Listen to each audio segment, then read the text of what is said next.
जय Hind to all of you. आज हम लोग कॉम्प्लेक्स प्लेन या आर्गेंट प्लेन के बारे में डिस्कस करेंगे। तो आइए, कॉम्प्लेक्स प्लेन और आर्गेंट प्लेन और गॉसियन प्लेन, तीनों का मतलब एक ही है। तो ये कॉम्प्लेक्स प्लेन या आर्गेंट प्लेन या गॉसियन प्लेन क्या होता है, आइए डेफिनेशन के अकॉर्डिंग समझते हैं। The plane in which we represent a complex number geometrically is known as the complex plane या आर्गेंट प्लेन या गॉसियन प्लेन। मतलब कि एक ऐसे प्लेन की बात हम लोग कर रहे हैं जहाँ पे हम कॉम्प्लेक्स नंबर x प्लस आई वाई को ज्योमेट्रिकली क्या करें, रिप्रेजेंट करें, तो वो हमारा जो प्लेन होगा वो कॉम्प्लेक्स प्लेन होगा या आर्गेंट प्लेन होगा या गॉसियन प्लेन होगा। मतलब क्या है कि अगर z इक्वल एक्स प्लस आई वाई है तो यहाँ पे x क्या है, रियल पार्ट है, y क्या है, इमेजिनरी पार्ट है। तो कार्टेशियन प्लेन में x एक्सिस और y एक्सिस पे आप पहले स्टडी कर चुके हैं। तो उसमें जो हमारा x एक्सिस है वो रियल एक्सिस कहलाएगा और जो y एक्सिस हमारा इमेजिनरी एक्सिस कहलाएगा। तो अगर z इक्वल हमारा x प्लस आई वाई है जो कि एक कॉम्प्लेक्स नंबर है, तो इस प्लेन पर अगर हम इंडिकेट करेंगे p इक्वल x और y, यानी x क्या रियल और y क्या इमेजिनरी, यानी रियल पार्ट है किसका, जेड का, और वाई का इमेजिनरी पार्ट है जेड का। तो अगर हम इसको इस प्लेन पे इंडिकेट करते हैं तो हमारा आर्गेंट प्लेन है, इसलिए जेड इक्वल एक्स प्लस आई वाई को यहाँ पे एक्स रियल को इंडिकेट कर रहा है और वाई इमेजिनरी को इंडिकेट कर रहा है। तो ये हमारा जो प्लेन बन के आया है ये हमारा क्या है, कॉम्प्लेक्स प्लेन है या आर्गेंट प्लेन है, या इसको हम लोग गॉसियन प्लेन के नाम से भी जानते हैं। तो जैसे ये पी पॉइंट है वो हमारा एक्स एक्सिस से कोई एंगल थीटा बनाया, मतलब रियल एक्सिस से थीटा एंगल बनाया है। तो जो ये एंगल बना रहा है उसी एंगल को हम लोग बोलते हैं आर्गुमेंट। तो ये आर्गुमेंट या इसको एम्पलीट्यूड भी बोला जाता है। तो argument of a complex number Z equal x plus I Y क्या होगा, आइए देखते हैं।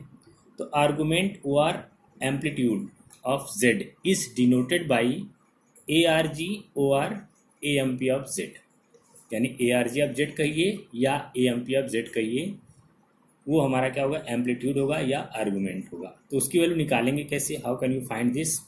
तो टेन थीटा इक्वल आपको याद रखना है y by x. Tan theta equal क्या याद रखना है, वाई बाई एक्स। मतलब imaginary of z and real of z का जो रेशियो है यानी कोसेंट है वो हमारा बनेगा टेन थीटा। मतलब आर्गुमेंट में पहले हमको टेन थीटा निकालना है, तो जो थीटा हमारा आएगा वही एक्चुअल हमारा क्या है, आर्गुमेंट होगा। तो ये तो एक फॉर्मेट हो गया जिसमें हमारा z गिवन होगा, तो हम लोग ये फाइंड आउट करेंगे। तो आइए अब देखते हैं कि कैसे हम आर्गुमेंट को फाइंड आउट करेंगे, क्या क्या स्टेप आपको फॉलो करना है इसको फाइंड करने के लिए। तो फॉर फाइंडिंग द आर्गुमेंट और amplitude of a complex number जो कि हमारा z इक्वल एक्स प्लस आई वाई है, तो पहला स्टेप आपको क्या फाइंड करना है, find the acute angle alpha given by tan alpha. तो टेन अल्फा इक्वल क्या है, जैसे वहाँ पे हमने बताया कि tan theta equal y by x, यहाँ पे आपको टेन अल्फा लेना है जिसकी वैल्यू क्या होगा, वाई बाई एक्स होगा, लेकिन वो मॉड ऑफ इंडिकेट करेंगे। यानी स्टेप सेकेंड आपको क्या करना है, पहला स्टेप तो आप समझ लें कि टेन अल्फा निकालना जिसकी वैल्यू आप लिखेंगे mod of y by x. Second step में आना है, यानी सेकेंड स्टेप क्या करना है, determine quadrant in which the point P lies, यानी कि जो हमारा पी पॉइंट है वो कहाँ लाई कर रहा है, किस क्वाड्रेंट में लाई कर रहा है, ये आपको डिटरमाइन करना है। तो जैसे मान लीजिए अगर वो फर्स्ट क्वाड्रेंट में लाई कर रहा है, यानी P x comma y lies in first quadrant, then argument of z क्या होगा, अल्फा होगा। यानी आपने यहाँ से टेन अल्फा निकाल लिया, तो जब टेन अल्फा निकाला होगा तो वहाँ से अल्फा की वैल्यू निकल जाएगी, तो उस अल्फा की वैल्यू हमारा क्या बनेगा, आर्गुमेंट ऑफ जेड बनेगा। लेकिन कब, जब वो फर्स्ट क्वाड्रेंट में लाई कर रहा है। तो जैसे मान लीजिए ये हमारा कोई पॉइंट पी है, वो फर्स्ट क्वाड्रेंट में लाई कर रहा है, तो जो ये एंगल बना रहा है ये हमारा एक्चुअल में थीटा था, लेकिन हमने कहा कि आपको निकालना है टेन अल्फा। तो जब ये फर्स्ट क्वाड्रेंट में लाई करेगा तो हमारा जो आर्गुमेंट ऑफ जेड होगा वो हमारा अल्फा के इक्वल हो जाएगा, यानी यहाँ पे थीटा और अल्फा इक्वल आएंगे। फिर सेकेंड स्टेप में क्या चलना है आपको, स्टेप सेकेंड का second part, if P lies in second quadrant, अगर पी हमारा जो पॉइंट है वो सेकेंड क्वाड्रेंट में लाई कर रहा हो, तब आर्गुमेंट ऑफ जेड क्या लिखेंगे आप, तब आप जो अल्फा यहाँ से निकाल चुके हैं उस अल्फा की वैल्यू को पाई में से माइनस कर देना है, यानी कब, जब वो पॉइंट पी हमारा सेकेंड क्वाड्रेंट में, अगर मतलब ये सेकेंड क्वाड्रेंट में लाई कर रहा होगा तो हमारा जो आर्गुमेंट ऑफ जेड होगा वो पाई माइनस अल्फा हो जाएगा। थर्ड क्या है, इफ़ जो हमारा पी पॉइंट है वो लाई कहाँ करे, थर्ड क्वाड्रेंट में, तब आर्गुमेंट ऑफ जेड यानी कि एम्पलीट्यूड ऑफ जेड क्या होगा, वो अल्फा माइनस पाई कर देना है आपको। यानी अल्फा आप यहाँ से फाइंड आउट कर चुके हैं, तो उस अल्फा की वैल्यू को यहाँ से हमें राइट डाउन करना है। अगर वो थर्ड क्वाड्रेंट में लाई कर रहा है तो एक्चुअल में हमारा आर्गुमेंट ऑफ जेड क्या होगा, अल्फा माइनस पाई हो जाएगा, जैसे अगर वो थर्ड क्वाड्रेंट में चला गया तो। अब बात आती है कि अगर वो फोर्थ में लाई करे, यानी point P lies in fourth quadrant, then argument of z क्या होगा, तब आपको लिखना है माइनस अल्फा। यानी कि अगर वो पी पॉइंट हमारा कहाँ पे लाई कर रहा हो, फोर्थ क्वाड्रेंट में, यानी कि जो हमारा पी पॉइंट है यहाँ पे एक्स कामा वाई होगा, वो हमारा इंडिकेट बताएगा कि एक्स और वाई के वैल्यू से पता चलेगा कि किस क्वाड्रेंट में है। तो अगर फोर्थ क्वाड्रेंट में लाई करता है तो हम लोग ये बता पाएंगे कि आर्गुमेंट ऑफ जेड क्या होगा। आइए एग्जाम्पल से समझते हैं कैसे।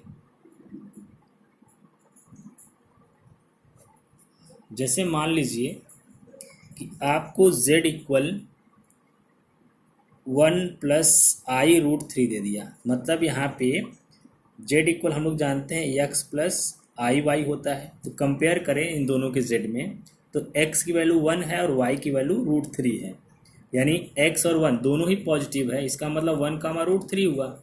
अब ये हमारा अगर p पॉइंट बनता है तो अब इसको आप देख के समझ सकते हो किस क्वाड्रेंट में होगा। तो since x and y both are positive, then we can say that the point P lies in first quadrant। अब ये फर्स्ट क्वाड्रेंट में लाई कर रहा है, तो आपको क्या करना है, सबसे पहला काम क्या करना था, tan अल्फा निकालना था, जिसकी वैल्यू क्या था, मॉड में y/x था, यानी कि मॉड में y की वैल्यू क्या है, √3/1।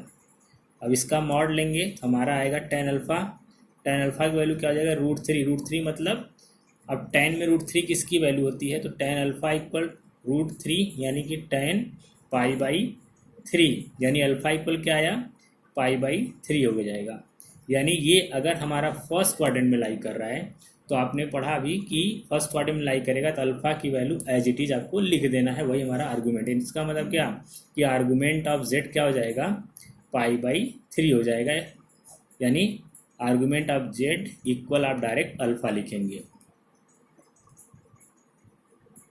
अब नेक्स्ट वन देखते हैं, इफ़ z इक्वल हमारे पास क्या हो, -2 + 2i√3, यानी हम लोग जानते हैं z इक्वल क्या होता है, x+i(y) होता है। यहाँ से हम लोग को क्या मिल रहा है, यहाँ से हम लोग को मिला है x की वैल्यू -2 और y की वैल्यू 2√3। अब हमें सबसे पहले क्या निकालना था, सबसे पहला काम हमारा है कि tan अल्फा फाइंड आउट करें, और tan अल्फा की वैल्यू क्या होती है, मॉड ऑफ y/x, यानी मॉड में आपको y/x फाइंड आउट करना है। तो y की वैल्यू क्या है, 2√3 में x की वैल्यू क्या है, -2। अब ये हम लोग फाइंड आउट कर लिए। तो अब देखिए यहाँ पे 2 से 2 कैंसिल हो जाएगा और माइनस है लेकिन मॉड लगा है तो ये क्या हो जाएगा, प्लस हो जाएगा, यानी इसकी वैल्यू √3 बन जाएगा। तो tan अल्फा इक्वल आ गया √3, यानी tan अल्फा इक्वल, अब √3 किसकी वैल्यू है, tan π/3 की वैल्यू, इसका मतलब अल्फा इक्वल यहाँ से क्या मिला, π/3 मिल गया।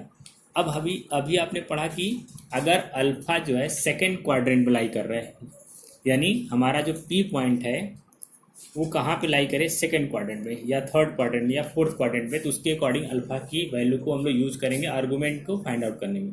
तो अब यहाँ देखिए x की वैल्यू क्या है, -2 है और y की वैल्यू क्या है, 2√3, यानी x की वैल्यू माइनस में चला गया और y की वैल्यू पॉजिटिव, यानी ये किस में जाएगा, सेकेंड क्वाड्रेंट में। अब ये सेकेंड क्वाड्रेंट में लाई कर रहा है, यानी ये हमारा सेकेंड क्वाड्रेंट में जा रहा है। अब ये सेकेंड क्वाड्रेंट में अगर जा रहा है तो सेकेंड क्वाड्रेंट के लिए कंडीशन क्या बताएगा कि जो हमारा आर्गूमेंट होगा उस जेड का आर्गूमेंट वो कितना होगा, उसको आपके लिए क्या बताएगा कि उसको अगर आपका सेकेंड क्वाड्रेंट लाई करता है तो डायरेक्ट क्या करना है, π-अल्फा लिखना है। तो पाई ठीक है, अल्फा की वैल्यू अभी आपने फाइंड किया कितना, π/3, तो कितना आ जाएगा ये, 2π/3 आ जाएगा, यानी आर्गूमेंट ऑफ जेड हमारा क्या बन जाएगा, π/3 को माइनस करके चेक किया तो कितना आया, 2π/3 आ गया।